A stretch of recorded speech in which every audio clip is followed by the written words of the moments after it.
Pete, where are you right now? Huh? Mom? Why are you texting me right now? I've got something I need to ask you. Do you have a second to chat? I'm a little bit busy right now, but what is it? Seems like you're not home right now. Where are you? Huh? Did you go to my place? I don't remember you ever saying you'd be making your way over. I came by to share some things I received as gifts, but when I rang the doorbell, no sound came from inside. I thought you might have gone out, or maybe even turned off the sound because you'd be going out for a while. Well, that's actually true. Right now, Mary and I are on a little getaway, just the two of us at a hot spring resort. We're even in the mixed bath right now. I see. A hot spring trip, huh?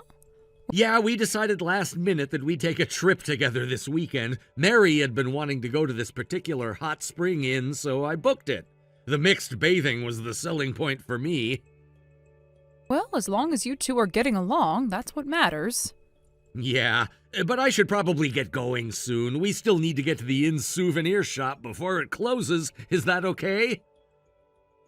Yeah, that's fine. I'll even get you a little something as a souvenir. Oh, that's sweet of you, thank you. Now, before you go, there's just one more thing. What is it? Mary, she's been left in the bathtub at home, but she's still got a broken bone. What? She was forced into the bathroom, and when she slipped, she lost her balance and ended up falling into the tub. Of course, I'd already rescued her, and we've called an ambulance. She's been treated at the hospital and is staying there. It's not really an emergency that needs to be reported, since it doesn't seem too serious. Wait a second. It sounds like you're thinking I did something to her, but that's not the case. Mary's been with me the whole time. Huh? I made sure to lock up properly before leaving, and there's no way anyone else, let alone Mary, would be in the house. You think there's some doppelganger impersonating her? And why would she be stuck in the bathtub with a broken bone? What kind of crazy situation is that? Well, but I rang the doorbell and nobody answered. I heard a loud noise from inside, so I started to worry something had happened. I'm sorry, but I used the spare key I've been keeping, and I went inside. Wait, you have a spare key? Yes, we decided a while ago that we'd each keep a spare key to each other's places in case of emergencies. I'm pretty sure I mentioned it to you before. I don't remember that. Anyway, when I went inside and looked around, I checked the bathroom, and there was Mary, unconscious in the bathtub, still with water in it and a broken bone. No, wait, it's not that strange for us to leave a bathtub filled with water for a short trip like this. But again, I'm telling you, Mary is with me, and this is a picture we took before we got into the hot spring. The hotel staff took it for us. Wait, is that Mary? Oh, what is going on? Oh, wait just a second. Mary's saying she thinks that woman might be her twin sister. Her twin sister? Now that you mention it, I remember Mary talking about that when we visited for the marriage introduction. She said that her parents always favored her twin sister and that after graduating high school, she was practically kicked out of her parents' house. She hasn't been back to visit in almost 10 years. Ah, so it's kind of like they've been estranged then. I'm not sure why her twin sister would have been at our place, but if there really are two people who look that alike, then maybe Mary's the one getting confused. So you're saying the person in the hospital now might actually be her sister? Yeah, the twin's name is Bailey, I think. There's a chance Bailey is either mistaken about what happened or maybe even making up some story. Well, either way, I hate to ask, but you should cut your trip short and come home. This is your place, and I can't handle all this by myself. Got it. But I drove here, and both Mary and I had some drinks, so I can't drive back just yet. I'll have to wait until tomorrow morning when the alcohol wears off before we can leave. Well, I guess it's the only choice then. I understand.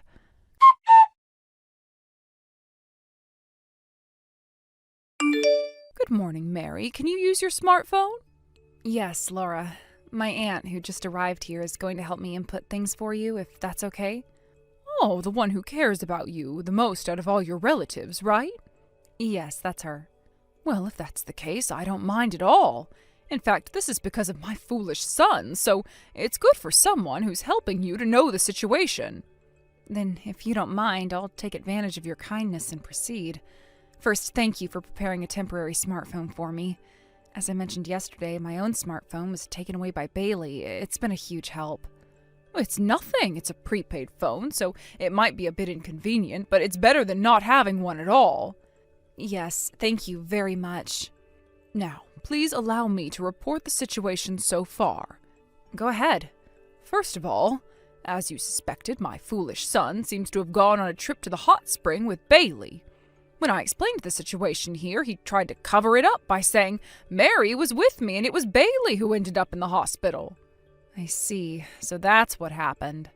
He even sent me a picture of the two of them taken at the inn. But even if it was just by chance, knowing how to tell the two of you apart made it backfire on him. By sending that picture, he basically proved himself that it was Bailey who was with him on the trip. I never expected that casual conversation would actually be useful.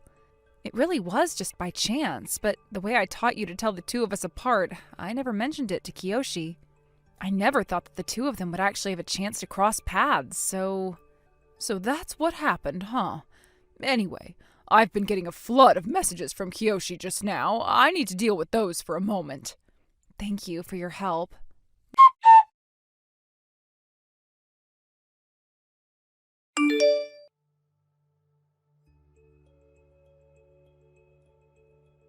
Mom! This is bad! What's wrong? Bailey was taken away! You've already made it back home, right? Yes. When I got home, I found a middle-aged couple waiting at the front door. They yelled at Bailey and slapped her, then just took her away. What's going on? Pete, don't you feel like what you're saying is a bit contradictory? Contradictory? Who was taken away by that couple waiting for you? Bailey! Who was it that went on the trip with you? Sorry, I got flustered and mixed up the names. Oh, I can't believe I made a mistake with my wife's name. I need to calm down and think straight. It was Mary who was taken away. Pete. Hey, what am I supposed to do? You need to realize that everything's already been figured out. Let me tell you something. I know how to tell Mary and Bailey apart. What? When you two had just gotten married, I happened to have the chance to learn it from Mary. She said it was something that Bailey herself probably didn't even realize. Not many people can tell the two apart using that method. She mentioned that. What's this method? I just tell them apart by their hairstyles and clothing preferences. When we were on the trip, I had Mary wear a wig to match her usual hairstyle so no one would catch on. You really think now is the right time to be telling me this? But still. I think by now you understand that the one rescued from the bathtub and hospitalized is Mary. Pete, it was Bailey who you took on the hot spring trip. No, the affair trip.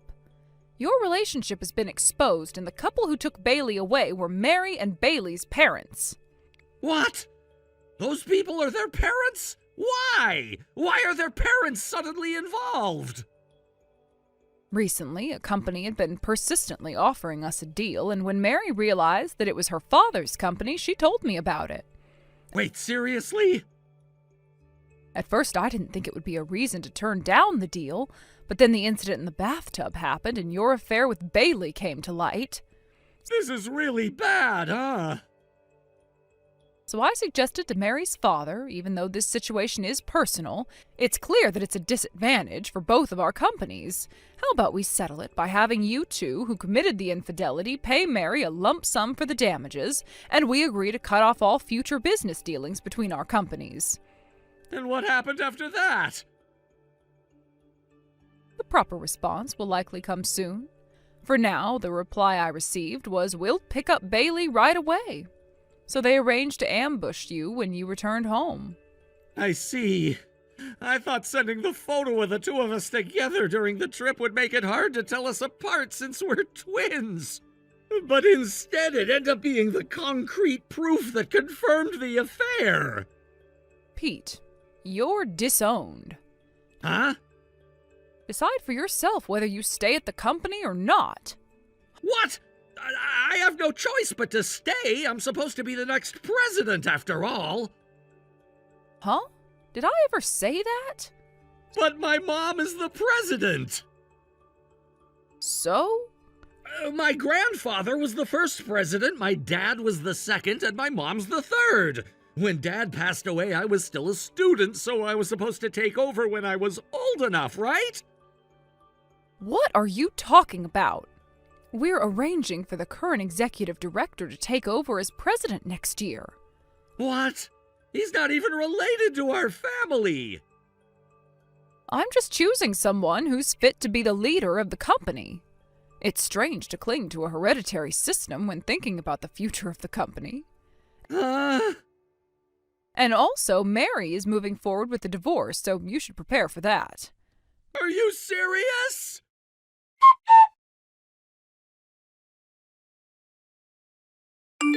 Mary, how are you feeling? I'm doing okay. It looks like I'll be able to leave the hospital in a few days. The doctors say that I'll still need crutches for a little while, but I should be able to get back to work by next month. I'm looking forward to returning to my routine, even if it's going to take some time to fully recover. That's such a relief to hear, but I want to remind you not to push yourself too hard. You've been through a lot recently, dealing with the divorce, the hospitalization, and everything else on top of that. It's understandable if you're feeling both physically and mentally exhausted. Well, you're right about that. I am tired, and things have been overwhelming at times. But I think the best thing for me right now is to get back to my normal life as quickly as possible. There's something comforting about getting back into the rhythm of daily routines, you know. I completely understand. Sometimes getting back to normal is the best thing for your recovery. Thank you so much for your concern, though. It means a lot to me that you're thinking of me. Oh, and speaking of things, there's something I should probably mention to you. What is it? It seems your father has been removed from his position as company president. Wait, really? That's unexpected. Yeah, it turns out that the business deal with us was a huge opportunity for the company, a make-or-break mission that would determine their future. However, when the president's daughter messed things up, the people in the company started demanding that he be held accountable. The situation ended with your father being removed from his role as president. It's a bit of a mess right now. Oh, I see. Well, that's quite the turn of events. Well, to be honest, I had rejected that deal multiple times, even before all the chaos started. But I can imagine that your father was shocked. Yeah, I can only imagine. It must have been a huge shock for him, especially considering how things unfolded. He'd probably never anticipated that the daughter he's estranged from would be married to the son of the very company president they were negotiating with. And to top it off, that his youngest daughter would try to steal his wife's husband. It must have been a lot for him to process. Well, about that, it seems like my sister and Pete met by sheer coincidence. But as they spent more time together, Pete eventually revealed that he was the son of the company president and that his wife was my twin sister. At some point, my sister realized who he was and, knowing what had been going on, decided to invite Pete to join her. The misunderstanding where Pete was thought to be the next president was simply an error in judgment on their part. It wasn't intentional. And that's not just Pete's fault either. Honestly, where did we go wrong with how he was raised? I feel like I've caused you nothing but trouble, and I'm sorry. It's all been a mess, and I regret it. No, you don't have to apologize. It's not your fault. My family has caused you trouble, and I want to apologize for that. I know it hasn't been easy on you either. You know what? Once you're out of the hospital, how about we go out for a meal together? It doesn't matter that we're no longer mother-in-law and daughter-in-law, but the relationship we've built in the company is still important. I really don't want things to be awkward or tense between us. You're someone I've come to rely on, and I don't want to let anything damage that. Thank you. That really makes me happy to hear. I'm relieved that you're still willing to work together despite everything. I've always appreciated your support, and I look forward to continuing our professional relationship. Of course, and I'm sure we'll both be able to keep our personal and professional lives separate without letting anything interfere. I've always trusted you, and I hope we can move forward without any more complications." "Yes, I agree. It's important for both of us to keep things civil and professional. I really appreciate that you're still willing to have this conversation despite everything that's happened." Absolutely. Life can throw so many unexpected challenges at us, but it's how we handle them that matters in the end. I'm glad we're able to speak so honestly about everything, and I'm confident we'll both come out of this stronger. I completely agree. I've learned a lot from this experience, and I know we both want what's best for the future. Let's continue to support each other moving forward. I'm glad we see eye to eye on this. Thank you for being understanding and willing to put everything behind us. I'm sure things will work out for the best. You're welcome. Let's move forward with positivity and focus on the future. I'm looking forward to continuing our work together. Likewise, thank you again for your understanding and for taking the time to speak with me. I really appreciate everything. Of course, it's the least I can do. Let's keep working together and make sure that everything gets back on track.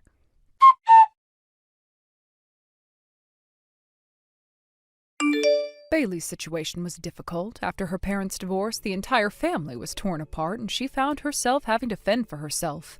It was a challenging time for her, as the separation had left a deep mark on everyone involved. The emotional toll was immense, and without any other option, she had to face the harsh reality of being alone. In order to survive, she had to look for ways to secure her living arrangements. The options available to her, however, were far from ideal. She sought out married men, hoping to find some form of financial stability, something that could get her through each day. Her decisions, however, didn't come without consequences. As it often happens in such situations, her actions led to yet another messy scandal, with accusations of misconduct and requests for compensation.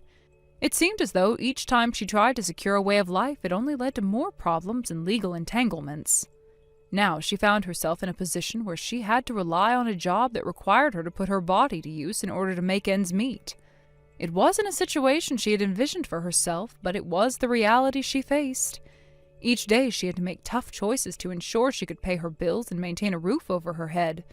The cycle of seeking financial support from others only to face humiliation and new challenges was something she had become all too familiar with, yet, despite it all, Bailey kept pushing forward, finding a way to survive each day.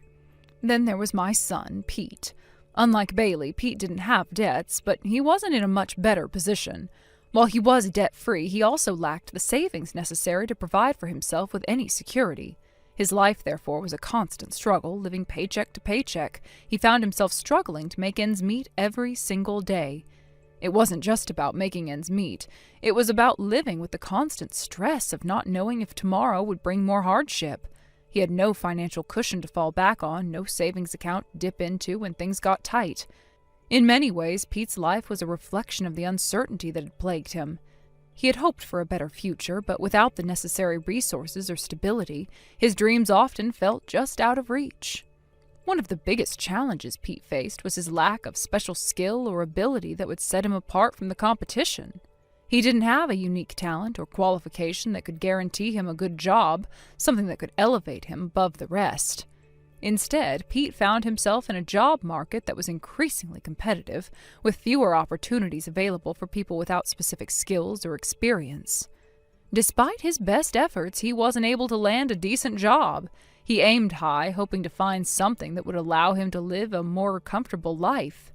But his expectations often exceeded what he was qualified for.